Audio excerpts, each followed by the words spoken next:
"Get out of my house, you pathetic woman," the stranger hissed before the sound of a slap cut through the air.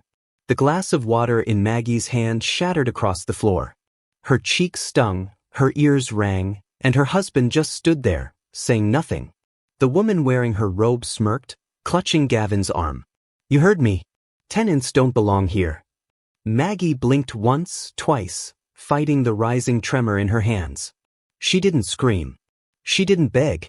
She just looked at the woman, then at Gavin, and said softly, "All right. But remember, this is still my house." Before we begin, please like, subscribe and tell me in the comments, where are you watching from? United States, Canada, Malaysia, UK, Australia, Jamaica. Cedar Falls, Indiana, a quiet town that smelled of rain and pine after dusk. For 10 years, Margaret, Maggie, Harris had lived the same life, 12-hour hospital shifts, grocery runs, Sunday calls to her mother, and dinners she often ate alone because Gavin was working late again. She didn't complain. That wasn't her nature.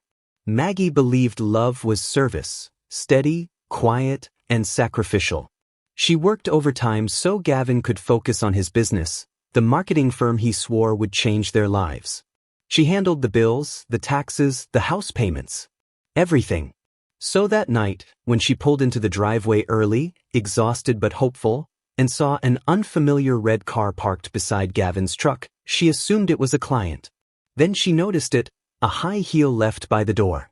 A woman's laughter floating through the open window. Her chest tightened. Still, she knocked once before pushing the door open. Inside, the smell of wine and perfume filled the living room. Gavin stood by the fireplace, shirt untucked, smiling nervously. And beside him was a younger woman, maybe late 20s, tan skin, perfect hair, lounging on the couch in Maggie's robe. For a moment, everything went silent in her head. She could only hear her own heartbeat. The woman looked her up and down. "You must be the tenant," she said coolly. "Gavin didn't mention you were coming." Maggie blinked. "Tenant?" Gavin swallowed. "Maggie, please, let me explain." But before he could, the woman stood, crossed the room, and slapped her across the face. "I said get out." The sound echoed. Maggie stumbled back, her cheek burning. Gavin didn't move. That was the moment something inside her broke, but not in the way anyone expected. She didn't cry. She didn't scream. Instead, her eyes hardened with quiet understanding. So this was what her years of sacrifice bought her, betrayal dressed in silk and perfume. She turned to Gavin one last time. "You've made your choice," she said, voice steady. Then she reached for her phone and walked calmly toward the door. Behind her, the woman scoffed. "You can leave your key, sweetheart. The owner doesn't need your access anymore." Maggie froze at the threshold. Slowly, she turned back and smiled faintly. "Oh, don't worry," she said softly. "I never give away what's already mine." Then she stepped out into the night, the same night she built her silence into a weapon. The next morning, she drove straight to work. Her colleagues noticed the faint bruise on her face, but she brushed it off. "Accident," she said, as if it were nothing. But inside, her mind replayed every detail: the car, the robe, the arrogance. By noon, she'd texted one person, her lawyer, Marissa Shaw. "Need a meeting." "It's time," she typed. By evening, Maggie sat in her car outside the law office, rain pattering on the windshield. Marissa had been her attorney since she bought the house 3 years ago. What Gavin never knew was that Maggie had placed everything, the house, the mortgage, even parts of his business loan, under her name alone. Gavin's pride had never let him read the paperwork. He just signed where she told him. So when Maggie slid the property deed across the desk, Marissa raised an eyebrow. "So he kicked you out of your own home?" "More like let someone else do it," Maggie said quietly. Marissa nodded, lips tightening. "We can start proceedings right away. Do you want them removed immediately?" Maggie thought for a long moment before shaking her head. "Not yet. Let them get comfortable first." For the next week, Maggie stayed in a modest hotel near the hospital. Her days were mechanical, rounds, patient care, charting, but her nights were deliberate. She gathered documents, bank statements, tax returns. Everything that tied Gavin's business to her own finances. Then, 3 nights later, she scrolled through social media and found the post that made her chest tighten with a bitter smile. Gavin Mallory, tagged at her house, standing beside Tiffany. The comments were nauseating. Congratulations. Soulmates. Perfect couple. The caption, finally moving on with the woman who makes me happy. Maggie's finger hovered over the screen. She didn't comment. She didn't text. She just saved the post quietly, as evidence. She wasn't broken anymore. She was building. Meanwhile, back at the house, Tiffany strutted through rooms she didn't buy, sipping wine from glasses Maggie had chosen, sleeping in the bed Maggie had paid for. But arrogance has a way of blinding people. They threw parties, invited neighbors, boasted about their success. Maggie heard about it from her friend Linda at the hospital. "Girl, they're acting like royalty over there," Linda whispered. "Tiffany's been calling it her house." Maggie only smiled. "That's fine," she said. "I want her to enjoy it while she can." Because Maggie already knew, when the time came, the fall would be public, legal, and devastating. That night, she sat on the edge of her hotel bed, the property deeds spread out beside her laptop. She traced her name, Margaret Harris, at the bottom of the page, remembering every extra shift, every night she worked through exhaustion to make those payments. It wasn't revenge she felt. It was reclamation. By the window, the rain fell heavier, the sound mingling with the quiet hum of the city. She whispered to herself, almost like a prayer, not for Gavin, not for Tiffany, but for peace. "They wanted my silence," she murmured, "so I'll give it to them. Until it's loud enough to destroy their comfort." If you've ever been betrayed by the very person you built your world around, you know the kind of silence that hurts deeper than any words. But maybe silence isn't weakness, maybe it's preparation. Because one day, when truth finally rises, it won't need to scream. It'll simply stand. Stay here. Subscribe. Because what happens next, they never saw it coming. The following week passed like a movie Maggie couldn't stop watching, one she'd already seen the ending of. Every evening after work, she'd drive past her house just long enough to see the lights flickering through the windows. Sometimes, she'd see silhouettes, Gavin laughing, Tiffany twirling a wine glass, people coming and going. They were living her life, wearing her things and bragging about the house she built. But Maggie didn't confront them. Not yet. Every good nurse knew one thing. Before you treat a wound, you wait until the infection fully surfaces. One afternoon at the hospital, Maggie received a call from her lawyer, Marissa. "The preliminary case file's ready," Marissa said. "We can file for formal eviction immediately. You have every legal right." Maggie paused, glancing at her patient chart. "No," she said softly. "Let's give them time." Marissa sighed. "Maggie, you're the only person I know who delays revenge out of strategy, not fear." "I'm not delaying," she said, voice steady. "I'm timing it." Meanwhile, Tiffany had turned arrogance into an art form. The neighbors were gossiping now, the kind of gossip that slithered through mailboxes and across fences. Tiffany had introduced herself as the new homeowner, flashing fake charm as she bragged about remodeling plans. She even mentioned selling the property soon, since she and Gavin wanted something bigger. Maggie heard about that from Linda again, who worked part-time at the grocery store where Tiffany shopped. "She walks around like she's the mayor's wife," Linda muttered, packing lettuce into a bag. "I almost told her, but I figured you'd want her to keep digging her own hole." Maggie smiled faintly. "You guessed right. At home, or rather at the small hotel she temporarily called home, Maggie was building her case. She kept a digital folder labeled restoration with every document attached: property deeds, signed mortgage payments, bank transfers, screenshots of Gavin's posts, and proof of Tiffany's identity. It wasn't just a case of betrayal anymore, it was legal theft.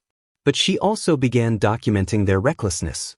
Neighbors sent her photos of the loud parties, the unregistered cars parked on her lawn, and the damage Tiffany caused trying to redecorate. Each file went into her folder. Every sin became evidence. One Thursday evening, Marissa called again. "You might want to check this," she said. "Tiffany just tried to apply for a home loan using your address, And your last name. Maggie stopped cold. She what? Yup, Marissa confirmed. She listed herself as Tiffany Harris Mallory. Looks like Gavin helped her fill it out. Maggie's jaw tightened. Then it's time we make this official. She took a deep breath and spoke the words that would change everything. File the motion. I want them both served. The next morning, the process began. But Maggie didn't tell anyone. Not even Linda. She just went to work like usual, calm and composed. That weekend, though, something happened that almost broke her calm.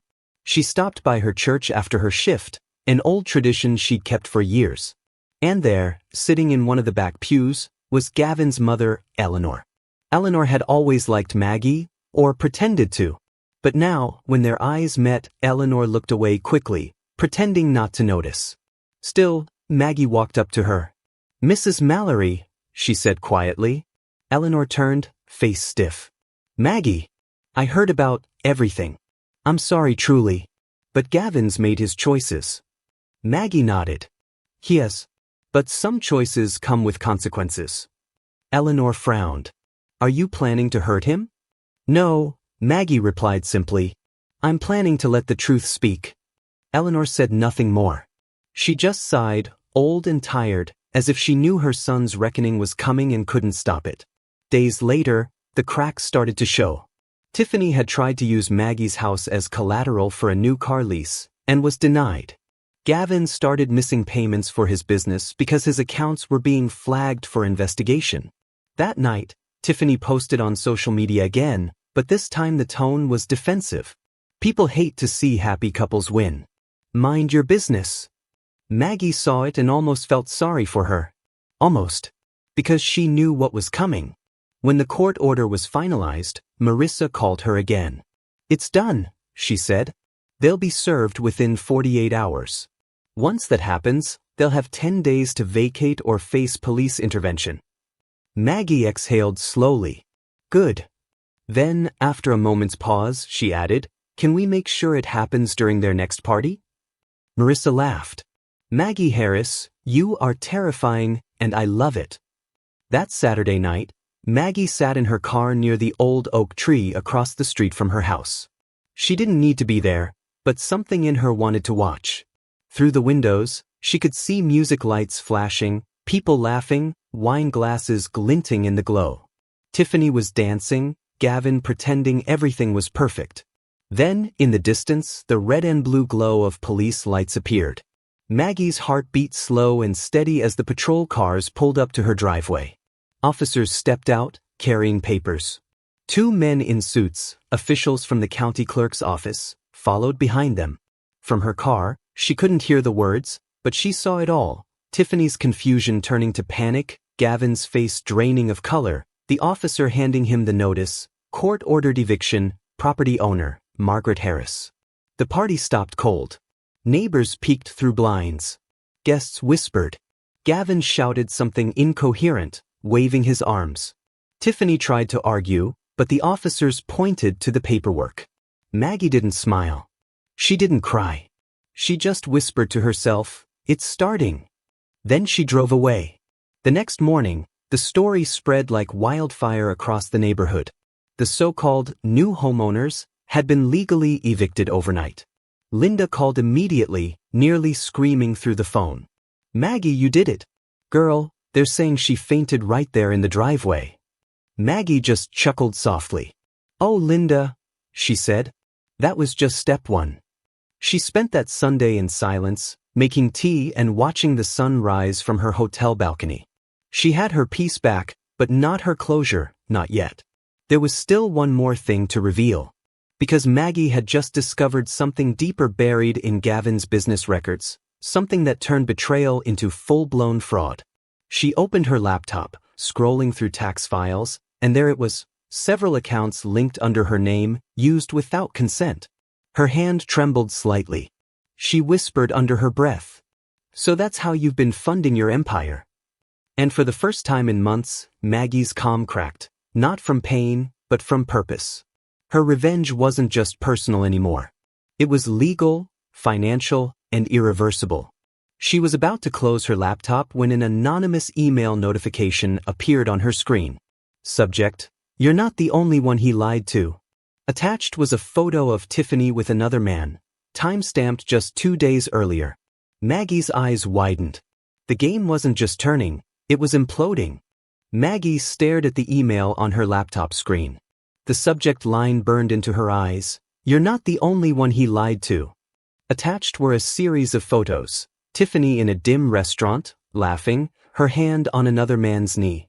Another image showed the same man picking her up from Maggie's old driveway, Gavin's truck parked right behind them. Her stomach turned, not with jealousy, but with recognition. The man looked familiar, and then it hit her. He wasn't some stranger. He was Gavin's business partner, Eli Turner, co-founder of the firm Gavin claimed to have built himself. Maggie leaned back in her chair, exhaling slowly. Everything clicked into place. The late nights, the business trips, the company funds that had mysteriously vanished. Gavin hadn't just betrayed her emotionally, he'd been part of a money laundering scheme that Tiffany was now running on both of them. And judging by the timestamps, Tiffany had already begun siphoning what was left. By Monday morning, Maggie was at her lawyer's office again, her laptop open, the photos displayed. Marissa scrolled through them, eyebrows lifting higher with every image.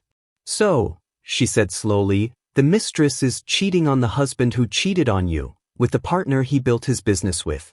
Maggie nodded. You couldn't make this up. Marissa grinned darkly. Well, that explains the account activity. She's emptying everything before skipping town. Can we stop her? Maggie asked. Marissa tapped her pen. Oh, we can do better than that. We can freeze everything she's touched. If she used Gavin's accounts, or yours, we have grounds for a fraud investigation. Maggie's expression didn't change. Do it. That night, while the town slept, legal dominoes began to fall.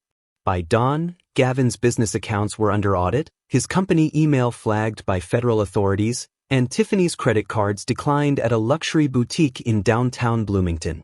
Maggie didn't need to see it happen, but she could imagine it perfectly. The confusion on Tiffany's face, the panic in her voice, the way Gavin's phone must have buzzed nonstop as everything collapsed. By noon, the calls began. The first one came from Gavin's number. She let it ring. The second came an hour later. Still ignored. But by the third call, this time from an unknown number, curiosity won. Maggie, please, Gavin's voice cracked through the speaker. We need to talk. Do we? She said, her tone neutral. I didn't know she'd. You didn't know she'd what, Gavin? She interrupted quietly. You didn't know she'd play you the same way you played me? There was silence on the other end. She could hear his breathing, uneven, frantic. Maggie, please. I'm ruined. The company's gone. She took everything. She closed her eyes. The sound of him breaking would have once shattered her. Now it only brought clarity. You took everything first, she said softly. You just didn't think I'd notice. Then she hung up. Hours later, she stood at the window of her new apartment, small, sunlit, and peaceful. Below, the streets of Cedar Falls bustled like any other day. But in one house, her old house, chaos was unraveling. By late afternoon, police cars were parked in front of the property again. Tiffany had been detained for credit fraud and identity misuse. Witnesses said she screamed Gavin's name as she was escorted into the car, blaming him for everything. Gavin, meanwhile, stood on the porch, his hair disheveled, face pale. His empire was gone, his reputation ruined. And through it all, Maggie didn't have to lift a finger. She had already set every domino in place weeks ago. But justice, she realized, wasn't the same as peace.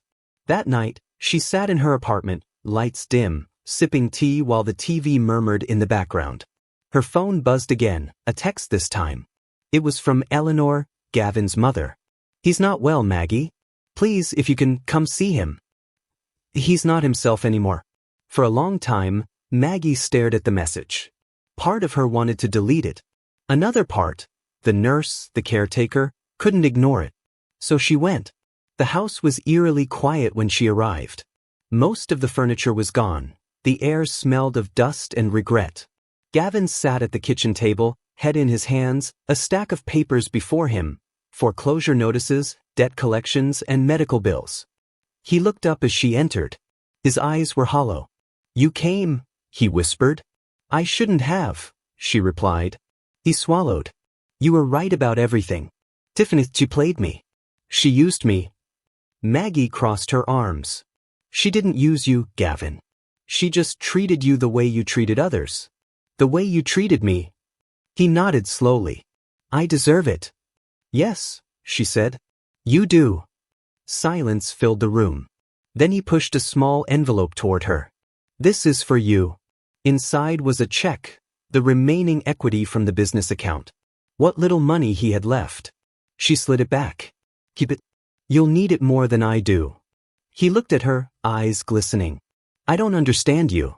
How can you still be kind after everything I did?" She met his gaze steadily. "Because forgiveness isn't for you, Gavin. It's for me. You don't get to own my anger anymore." When she left that house, she didn't look back. Outside, the air was cold and clear, the first snow of the season falling softly around her. For the first time in years, she felt light, like something invisible had finally been lifted off her chest. But as she reached her car, her phone buzzed again, another anonymous email. This one read, "Tiffany isn't done yet. She's talking to reporters, and she has recordings." Maggie frowned. "Recordings? But what?" Attached was a single audio file. She played it. Gavin's voice came through the speaker, calm, almost cold. "If she ever finds out about the accounts, I'll make sure she doesn't live to tell anyone." Maggie froze. Her fingers trembled. It wasn't about revenge anymore. It was about survival. She immediately called Marissa, her voice low but urgent. "We have a bigger problem." "What happened?" "He tried to kill me," Maggie said, the realization hitting all at once. All those months before he left, the dizziness, the headaches, I thought it was stress. But it wasn't. Marissa's tone hardened. "We're going to the police first thing in the morning." Maggie closed her eyes, a tear escaping down her cheek. "He wanted my house, my money, my life. But I'm still here." She whispered to herself, almost a vow, "And I'm not done." If you've ever loved someone who turned your care into a weapon, you know that pain isn't always loud. Sometimes it's slow, silent, and cruel. But healing is louder. Justice is louder. And Maggie's story isn't over yet, because what happens next proves that even the quietest hearts can roar back. Stay with this story, subscribe, because this is about where life shows what real karma looks like. The next morning, the December air bit cold against Maggie's cheeks as she walked into the Cedar Falls Police Department. She had barely slept. The audio still echoed in her mind, Gavin's voice, calm and deliberate, confessing the unthinkable. The officer at the front desk greeted her kindly. "How can I help you, ma'am?" Maggie slid her phone across the counter, the file already queued up. "You can start by listening to this," she said quietly. Within an hour, she was seated across from a detective named Lieutenant Darren Holt, a graying man with steady eyes and a notepad that looked permanently creased from years of heartbreak stories. He listened to the recording twice before speaking. "You're saying this is your ex-husband?" Maggie nodded.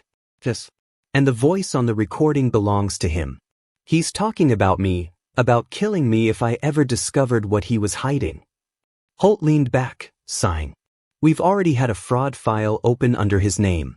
This changes things. We'll need to run tests, pull medical reports, check hospital records for poisoning indicators." Maggie's throat tightened. "You think he actually tried?" He met her gaze. "If he had access to your food, your medications, or even your drinks for long enough, then yes, it's possible." By the end of the day, Maggie's old blood work had been retrieved from hospital archives. The results confirmed what she already feared. Trace elements of arsenic had been present in her system months before the separation, subtle enough to go unnoticed, but cumulative over time.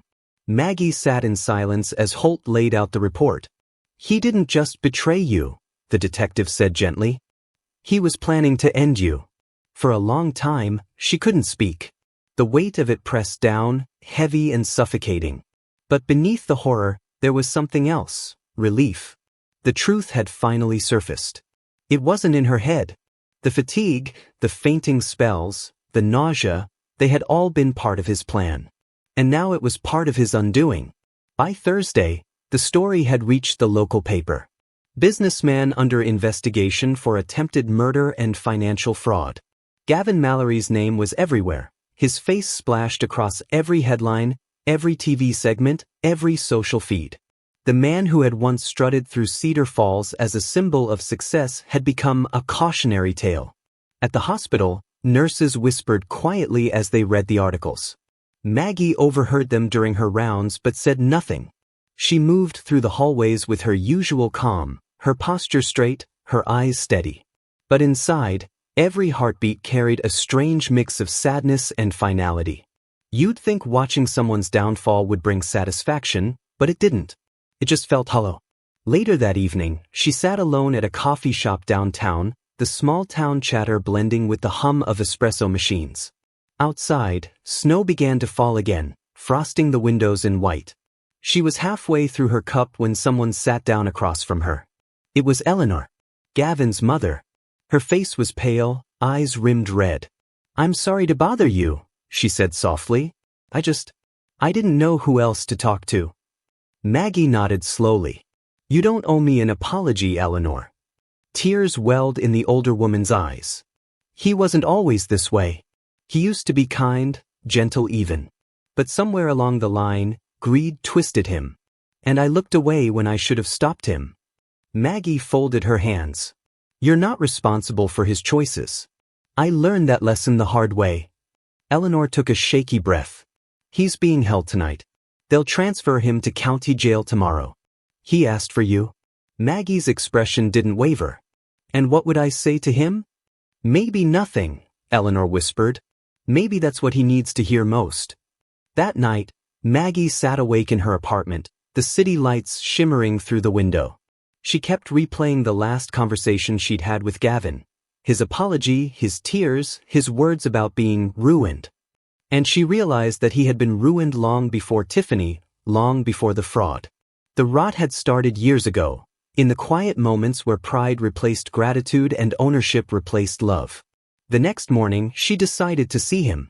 At the county jail, the fluorescent lights buzzed overhead as she sat behind the glass partition. Gavin shuffled in, wearing the orange jumpsuit that stripped away every illusion he once carried. For a long time, neither spoke. Then, slowly he lifted his eyes. "You came." "I did," she said simply. He swallowed. "I don't even know what to say." "You don't have to," she replied. "You already said everything when you chose who you were going to be." Gavin looked down, his voice breaking. "They told me about the arsenic." "I swear, Maggie, I didn't." She held up a hand. "Stop. I don't need another lie." He fell silent, shoulders shaking. "I loved you once," she continued quietly. "I worked double shifts, I believed in you, I carried our life when you wouldn't.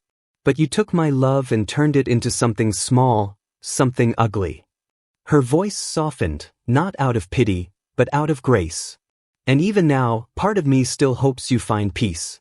But not here. Not with me." She stood to leave. He reached out instinctively, his hand pressing against the glass. "Maggie, please." She paused only long enough to say the words that would close the chapter forever. "I forgive you, Gavin," she said. "Not for you. For me." Then she walked away, her footsteps echoing down the long corridor. Outside, the morning light broke through the clouds, glinting off the snow. Maggie drew a deep breath, the air sharp and cold. For the first time in years, she felt clean. Forgiveness didn't erase what he did, but it erased the hold it had on her. She had survived. She had healed. And now, she was ready to live again. In the weeks that followed, Maggie took a leave from the hospital and used her savings to open a small studio downtown, Second Haven, a resource space for women rebuilding their lives after betrayal or loss. She taught them what she'd learned the hard way: how to manage finances, understand legal rights, and find strength in silence. Her first workshop filled every chair. As she stood before the room, looking at faces full of pain and potential, she smiled. "Sometimes," she told them, "you lose everything you thought made you strong, just so you can find what actually does. The audience sat in silence, then applause rippled through the room, soft but sincere. That evening, as Maggie locked up, her phone buzzed again, a message from Eleanor. He pled guilty today. No trial. He asked me to tell you thank you for forgiving him. Maggie looked at the message for a long moment before typing her reply. Tell him he was right about one thing. I did find peace. Just not where he thought I would. She sent it and slipped her phone away, the setting sun casting gold across the empty street. The chapter had closed, not with anger, not with revenge, but with grace. And in that stillness, Maggie realized something profound. Closure isn't when the pain stops, it's when you stop needing answers. Spring came early to Indiana that year. The snow had melted from the sidewalks of Cedar Falls, and the air carried that faint, clean scent of renewal, the kind that made Maggie believe that maybe, just maybe, the worst was truly behind her. It had been 6 months since Gavin's sentencing. 6 months since the courtroom doors had closed, sealing a chapter she'd once thought she'd never escape. Now, every day felt like proof that pain could plant something beautiful if you gave it enough time. Her studio, Second Haven, had grown faster than she expected. What started as a small weekly support circle in a rented space had turned into a full community center, with volunteers, therapists, and small business mentors. Maggie had become something she never imagined, a quiet voice for women rebuilding from the ashes. Divorced mothers, widows, survivors, they came to her not just for resources, but for the calm steadiness she carried. She didn't preach. She didn't dramatize her past. She simply listened. And that's what made her powerful. On a cool April morning, as sunlight filtered through the studio's front windows, a young woman approached her after a class. "Ms. Mallory," the woman said softly, "I just wanted to thank you. Because of your program, I got a new job, and I finally left him." Maggie smiled. "Then that means you're already stronger than you think." The woman hesitated, tears gathering in her eyes. "You make it sound so easy." "It's not easy," Maggie said gently. "It's just worth it." That line, spoken from somewhere deep in her chest, echoed in her head long after the woman left. A few days later, Maggie received an unexpected letter in the mail. No return address, just her name, written in handwriting she knew by heart. For a long moment, she debated throwing it away. But something, maybe curiosity, maybe closure, made her open it. The letter was short. "Maggie, I don't expect forgiveness again, and I know I don't deserve it. The doctors say I won't make it through the summer. I've lost everything, the house, the cars, the money. But losing you and Emily was the only loss that ever really broke me. If there's one thing I regret most, it's not the lies, it's the love I was too proud to show when you were still mine. Tell our daughter I'm sorry. And tell her that her father finally learned what real strength looks like. It looks like her mother. Gavin." Her hands trembled slightly as she folded the letter back into the envelope. She didn't cry. Not this time. She just sat in silence, watching the sunlight play across the hardwood floor of her office. It wasn't sorrow anymore, it was peace. Gavin was gone long before prison. What she had mourned wasn't him, but the hope she had once carried for him. Now all that was left was release. That weekend, Maggie and her daughter Emily drove to a nearby park. Emily was 8 now, all freckles, laughter, and boundless curiosity. She reminded Maggie so much of herself, but freer, unburdened by shadows. They spread a blanket under the oak trees, eating sandwiches and blowing bubbles into the wind. Emily's giggles filled the air, pure and unguarded. At one point, she looked up and said, "Mom, do you think people can change?" Maggie thought about the letter. About forgiveness. About the quiet power of letting go. "Yes," she said softly. "But only if they want to." Emily nodded thoughtfully, blowing another bubble that caught the light and drifted skyward. For Maggie, that single moment, her daughter's innocence, the sunlight, the stillness, felt like redemption. Months passed. Second Haven became known across the state. One afternoon, a journalist from a regional magazine visited the studio, curious about its origin. He asked, "What inspired you to start all this?" Maggie smiled faintly. A mistake, she said, but also a second chance. Sometimes they're the same thing. The article went viral within days. Women across the Midwest wrote to her, sharing their stories, thanking her for giving them permission to believe in themselves again.